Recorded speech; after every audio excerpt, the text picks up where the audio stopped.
कौन? जिम्मेवार कौन? जिम्मेवार कौन? हमारा मौतों का जिम्मेवार कौन? जिम्मेवार कौन? जिम्मेवार कौन? पोलिटिकल इंटरफेरेंस बंद करो, बंद करो, बंद करो।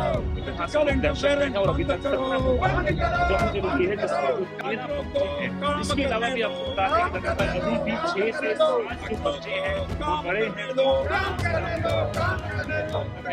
कि कोई बड़ा बंद करो, बंद करो। इंटरवेंशन जो है करो, बंद करो, बंद करो। आज लगातार सड़कों पर उतरे हैं। 17 मौतें हो चुकी है अभी तक। सर 17 मौतें होने के बाद भी आप कृपा करके देखें, ये एक राजनेता, ये राजनेता क्या भाषण करने का प्रयास कर रहा है। कल एक बच्ची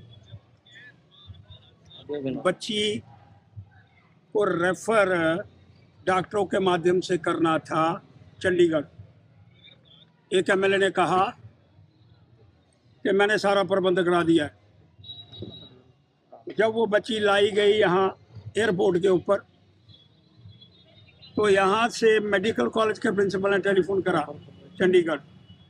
उसने कहा मेरे पास कोई बेड नहीं, ना कोई प्रबंध है। ये देखिए, ये एमएलए किस तरह से प्रैक्टिकल इंटरफेरेंस कर रहा है। तुम्हारे खिलाफ एफआईआर दर्ज करूंगा, तुम्हारे खिलाफ डॉक्टरों के खिलाफ ये करूंगा। अरे बाबा, अगर तुम्हें डॉक्टरों के खिलाफ कुछ करना था तो तूने प्रबंध कर लेता चंडीगढ़ के अंदर। अगर जम्मू कश्मीर की सरकार से वो प्रबंध नहीं हो पा रहा था तो वो प्रबंध श्रीमान एलजी के साहब के माध्यम से चंडीगढ़ के अंदर दिल्ली के मंत्री को कह करके हो सकता था। ये बद इंतजामी, पॉलिटिकल विल जिसे मैं कहता हूँ, उसकी कमी। और फिर यहाँ हमने एक विजयपुर के अंदर ऑल इंडिया मेडिकल इंस्टीट्यूट बनाया है। वो क्या देखने के लिए रखा हुआ है? अगर वहाँ पेशेंट नहीं जाएंगे, अगर उनको ठीक नहीं करेंगे, 17 जाने चली गई, फिर आपने एक गांव के सब लोगों को वहाँ से ट्रांसफर कर दिया।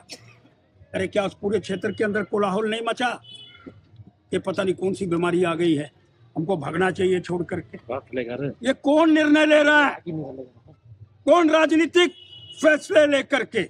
जो फैसले डॉक्टरों को लेने चाहिए, क्या डॉक्टरों के माध्यम से चंडीगढ़ के अंदर पता किया गया? और यहाँ का प्रिंसिपल मेडिकल कॉलेज इस केस के अंदर मैं कह सकता हूँ, क्योंकि मैं उसका चश्मदीद गवाह हूँ। अगर वहाँ वेंटिलेटर उस लड़की को नहीं मिलता तो आज समाचार कुछ और प्राप्त होता। आज वो वेंटिलेटर के ऊपर है। लेकिन जो निर्णय एक राजनीतिक के माध्यम से रजौरी के अंदर लिया गया, वो निर्णय डॉक्टरों का होना चाहिए जी। डॉक्टर अपना फैसला करें। डॉक्टर ने फैसला करना पेशेंट जा सकता नहीं जा सकता। डॉक्टरों ने फैसला करना पेशेंट जहाज पे बैठ सकता, फिट टू ट्रेवल है कि नहीं है। लेकिन फैसला कौन ले रहा है? एक राजनीतिक पार्टी का व्यक्ति। जो ये बच्ची कल यहाँ जीवित आज भी सुरक्षित है, सिर्फ मात्र राजनीति करने के लिए, अपने वोट बैंक को पक्का करने के लिए वहाँ पर कुल मचाने का प्रयास किया गया है। मैं बड़ा स्पष्ट करना चाहता हूँ जी, ये है क्या? 17 जाने चली गई, हिंदुस्तान के किसी कोने के अंदर जाती तो आज पूरे भारतवर्ष के अंदर कोलाहल मचा होता। लेकिन मैं कहना चाहता हूँ, अभी तक भी जो बड़े बड़े राजनेता हैं, जो बड़े बड़े कुर्सियों पर बैठे हुए हैं, अभी तक उस गांव के अंदर नहीं पहुंचे थी।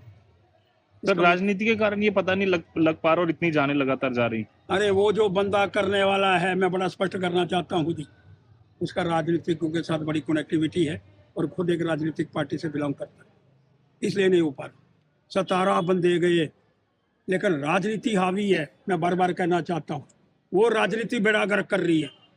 पहले तो 1 महीना यही चलता रहा कि ये एक वायरस फैला हुआ है और पुलिस कुछ नहीं कर पाई। और अगर आज ये बातें स्पष्ट हो गई, एक रिपोर्ट आ गई, उसके अंदर कुछ चीज़ें बाहर आ रही हैं, उस पर कार्रवाई करने का प्रयास करना चाहिए। लेकिन मैं एक बात बड़ी स्पष्ट करना चाहता हूँ कि मरने पर राजनीति, मौतों पर राजनीति, और जो कल कांड हुआ, माननीय मुख्यमंत्री जी, ये कैमरे के अंदर आपको बता रहा हूँ, एक एमएलए गालियाँ, ये देखिए,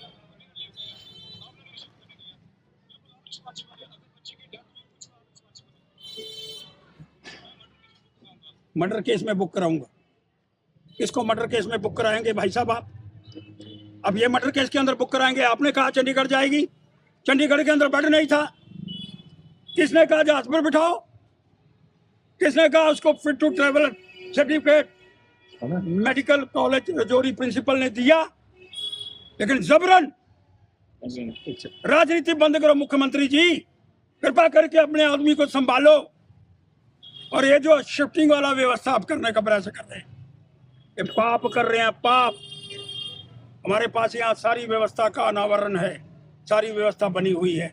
उसके माध्यम से एक अलग स्थान रजौरी के अंदर बनाओ ताकि कोलाहल ना मचे और सारे लोग रजौरी से बाहर नहीं भागे। आप प्रश्न को करो।